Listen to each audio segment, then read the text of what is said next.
കേരളത്തിലെ ഏറ്റവും വലിയ പൊതുജനാരോഗ്യ കേന്ദ്രമായ തിരുവനന്തപുരം മെഡിക്കൽ കോളേജ് ഇന്ന് വലിയൊരു ചികിത്സാ പ്രതിസന്ധിയിലൂടെയാണ് കടന്നുപോകുന്നത്. മൾട്ടി സൂപ്പർ സ്പെഷ്യാലിറ്റി ബ്ലോക്കിൽ തീപിടുത്തമുണ്ടായി കൃത്യം ഒരു മാസം പിന്നിടുമ്പോഴും അതീവ ഗുരുതരാവസ്ഥയിലുള്ള രോഗികളെ ചികിത്സിക്കേണ്ട ICU സംവിധാനങ്ങൾ ഇന്നും പൂർണ്ണമായി പ്രവർത്തന സജ്ജമായിട്ടില്ല. ആശുപത്രിയിലെ ജനറൽ സർജറി വിഭാഗം മേധാവി തന്നെ അധികൃതർക്ക് നൽകിയ കത്തിലൂടെ പുറത്തുവരുന്നത് ഞെട്ടിക്കുന്ന വിവരങ്ങളാണ്. തുണി കെട്ടിമറച്ച താൽക്കാലിക ഇടങ്ങളിൽ രോഗികളെ കിടത്തി ചികിത്സിക്കേണ്ടി വരുന്ന ദുരവസ്ഥ കേരളത്തിലെ ആരോഗ്യ മേഖലയ്ക്ക് തന്നെ അപമാനമാണ്. എന്തുകൊണ്ടാണ് ഈ കാലതാമസം? രോഗികളുടെ സുരക്ഷയിൽ അധികൃതർ വരുത്തുന്ന വിട്ടുവീഴ്ചകൾ എന്തൊക്കെയാണ്? നമുക്ക് വിശദമായി തന്നെ പരിശോധിക്കാം. തിരുവനന്തപുരം മെഡിക്കൽ കോളേജിലെ ചരിത്രത്തിൽ തന്നെ വലിയ പരിഭ്രാന്തി സൃഷ്ടിച്ച ഒരു സംഭവമായിരുന്നു കഴിഞ്ഞ മാസം ഉണ്ടായ തീപിടുത്തം.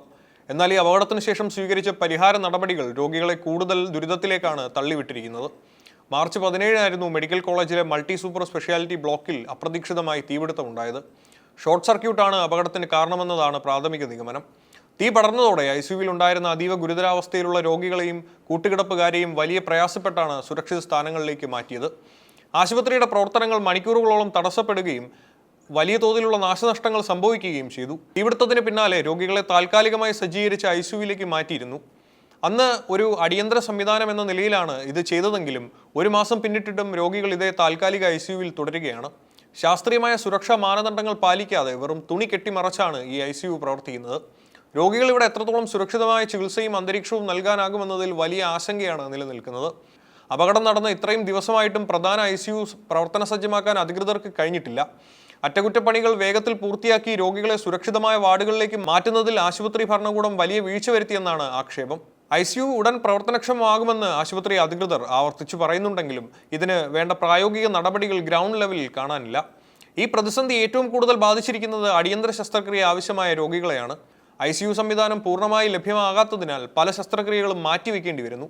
ഗുരുതര പ്രതിസന്ധി ഉണ്ടെന്ന് ചൂണ്ടിക്കാട്ടി ജനറൽ സർജറി വിഭാഗം മേധാവി തന്നെ മെഡിക്കൽ കോളേജ് സൂപ്രണ്ടിന് കത്ത് നൽകിയതോടെ ഈ വീഴ്ചകൾ ഇപ്പോൾ ഔദ്യോഗികമായി തന്നെ പുറത്തു വന്നിരിക്കുകയാണ്.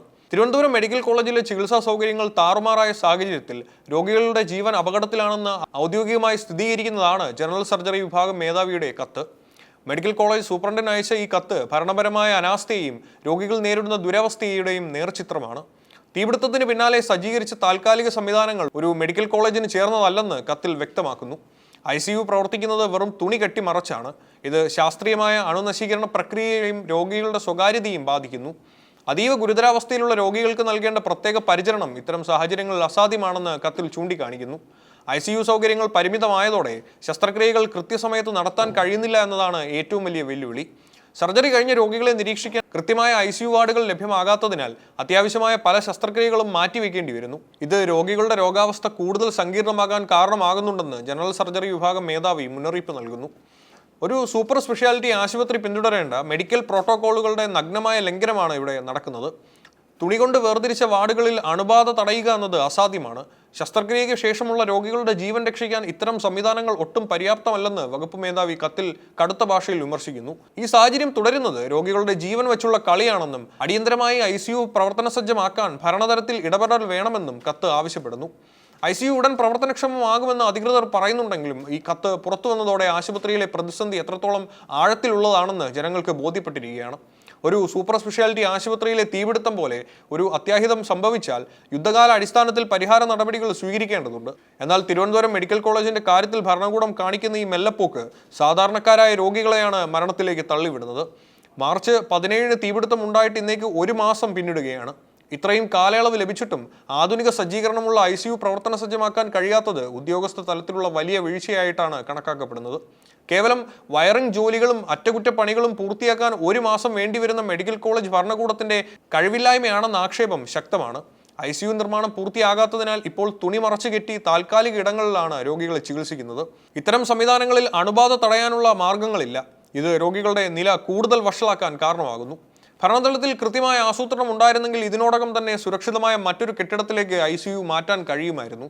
ICU ഉടൻ പ്രവർത്തനക്ഷമമാകുമെന്ന് ആശുപത്രി അധികൃതർ ആവർത്തിക്കുന്നുണ്ടെങ്കിലും ഇത് എന്നു മുതൽ പൂർണ്ണതോതിൽ ലഭ്യമാകുമെന്ന് പറയാൻ ആരും തയ്യാറല്ല. ജനറൽ സർജറി വിഭാഗം മേധാവിക്ക് തന്നെ ഇത്തരത്തിലൊരു കത്ത് നൽകേണ്ടി വന്നത് ആശുപത്രിയിലെ ആഭ്യന്തര പ്രശ്നങ്ങളും ആശയവിനിമയത്തിലെ പാളിച്ചകളും വ്യക്തമാക്കുന്നു. രോഗികളുടെ ജീവനേക്കാൾ ഉപരി ഭരണപരമായ നടപടിക്രമങ്ങൾക്കാണ് അധികൃതർ മുൻഗണന നൽകുന്നത്. മെഡിക്കൽ കോളേജിലെ ഈ ഗുരുതര സാഹചര്യം പുറത്തു വന്നിട്ടും ആരോഗ്യവകുപ്പിന്റെ ഭാഗത്തു നിന്ന് കർശനമായ നടപടികൾ ഉണ്ടാകുന്നില്ല എന്നതും ശ്രദ്ധേയമാണ്. നിർമ്മാണ പ്രവർത്തനങ്ങളുടെ മേൽനോട്ടം വഹിക്കുന്ന ഉദ്യോഗസ്ഥരിൽ നിന്ന് കൃത്യമായ നിയമ നടപടി നിശ്ചയിച്ചു നൽകുന്നതിൽ സർക്കാർ പരാജയപ്പെട്ടു. ഇത് രോഗികൾക്ക് സ്വകാര്യ ആശുപത്രികളെ ആശ്രയിക്കേണ്ടി വരുന്ന സാഹചര്യം ഉണ്ടാക്കുന്നു. ഇത് വലിയ സാമ്പത്തിക ബാധ്യതയിലേക്കാണ് പാവപ്പെട്ട കുടുംബങ്ങളെ നയിക്കുന്നത്. തിരുവനന്തപുരം മെഡിക്കൽ കോളേജ് പോലെയുള്ള ഒരു സുപ്രധാന ആരോഗ്യ കേന്ദ്രത്തിൽ അതീവ ഗുരുതരാവസ്ഥയിലുള്ള രോഗികൾക്ക് തുണികെട്ടി മറച്ച താൽക്കാലിക ഇടങ്ങളിൽ കഴിയേണ്ടി വരുന്നത് കേരളത്തിന്റെ ആരോഗ്യ മാതൃകയ്ക്ക് തന്നെ വലിയൊരു ചോദ്യചിഹ്നമാണ്. ഒരു മാസം പിന്നിട്ടിട്ടും ഈ ദുരവസ്ഥ തുടരുമ്പോൾ അതിന്റെ ഉത്തരവാദിത്തം ആരേറ്റെടുക്കുമെന്നതാണ് ഉയരുന്ന പ്രധാന ചോദ്യം. ഈ ഗുരുതരമായ സാഹചര്യത്തിൽ ഏറ്റവും വലിയ ഉത്തരവാദിത്തം മെഡിക്കൽ കോളേജ് ഭരണകൂടത്തിനാണ്. ICU ഉടൻ പ്രവർത്തനക്ഷമമാകുമെന്ന് വെറും വാക്കുകളിൽ ഒതുക്കാതെ അറ്റകുറ്റപ്പണികളിലെ കാലതാമസം ഒഴിവാക്കാൻ ആവശ്യമായ സമ്മർദ്ദം ചെലുത്തുന്നതിൽ അധികൃതർ പരാജയപ്പെട്ടു. വകുപ്പ് മേധാവി തന്നെ കത്തിലൂടെ ഈ വീഴ്ച ചൂണ്ടിക്കാട്ടേണ്ടി വന്നത് ഭരണപരമായ ഏകോപനമില്ലായ്മയുടെ തെളിവാണ്. സാധാരണക്കാർക്ക് മികച്ച ചികിത്സാ സൗകര്യങ്ങൾ ഉറപ്പു നൽകുന്ന സർക്കാരും ഈ വിഷയത്തിൽ ധാർമ്മിക ഉത്തരവാദിത്തമുണ്ട്. അടിയന്തരമായി യുദ്ധകാല അടിസ്ഥാനത്തിൽ തീർക്കേണ്ട പണികൾ ഫണ്ടോ മറ്റ് അനുമതിയോ തടസ്സമാകുന്നുണ്ടെങ്കിൽ അത് പരിഹരിക്കേണ്ടത് സർക്കാരിന്റെ ചുമതലയാണ്. രോഗികൾക്ക് ഇവിടെ എത്രത്തോളം സുരക്ഷ ഒരുക്കാനാകുമെന്നതിൽ ആശങ്ക നിലനിൽക്കുമ്പോൾ ആ ജീവനുകൾക്ക് എന്തുറപ്പാണ് ഭരണം നൽകുന്നത്? ഈ സംഭവം ഒരു കേവലം തീപിടുത്തത്തിന്റെ ബാക്കി പത്രമല്ല, മറിച്ച് സിസ്റ്റത്തിന്റെ തന്നെ പരാജയമാണ്. അത്യാധുനികമായ മൾട്ടി സൂപ്പർ സ്പെഷ്യാലിറ്റി ബ്ലോക്കിൽ ഒരു മാസം കഴിഞ്ഞിട്ടും ICU പ്രവർത്തിക്കാൻ കഴിയുന്നില്ല എന്നത് നമ്മുടെ അടിസ്ഥാന സൗകര്യ വികസനത്തിന്റെ പോരായ്മ തന്നെയാണ്. അണുബാധയ്ക്കുള്ള സാധ്യത നിലനിൽക്കുന്ന താൽക്കാലിക സംവിധാനങ്ങളിൽ തുടരുന്ന ഓരോ നിമിഷവും രോഗിക്ക് റിസ്ക് ആണ്. മറ്റൊരു ദുരന്തത്തിന് കൂടി കാത്തു നിൽക്കാതെ ഈ പ്രതിസന്ധിക്ക് അറുതി വരുത്തേണ്ടത് അനിവാര്യമാണ്. ഉത്തരവാദികളായ ഉദ്യോഗസ്ഥർക്കെതിരെ നടപടിയെടുക്കുകയും ICU പ്രവർത്തനങ്ങൾ ഉടൻ പൂർണ്ണസ്ഥിതിയിലാക്കുകയും ചെയ്യണം. രോഗികളുടെ ജീവൻ വെച്ചുള്ള ഈ പരീക്ഷണം ഇനി തുടരാനാവില്ല.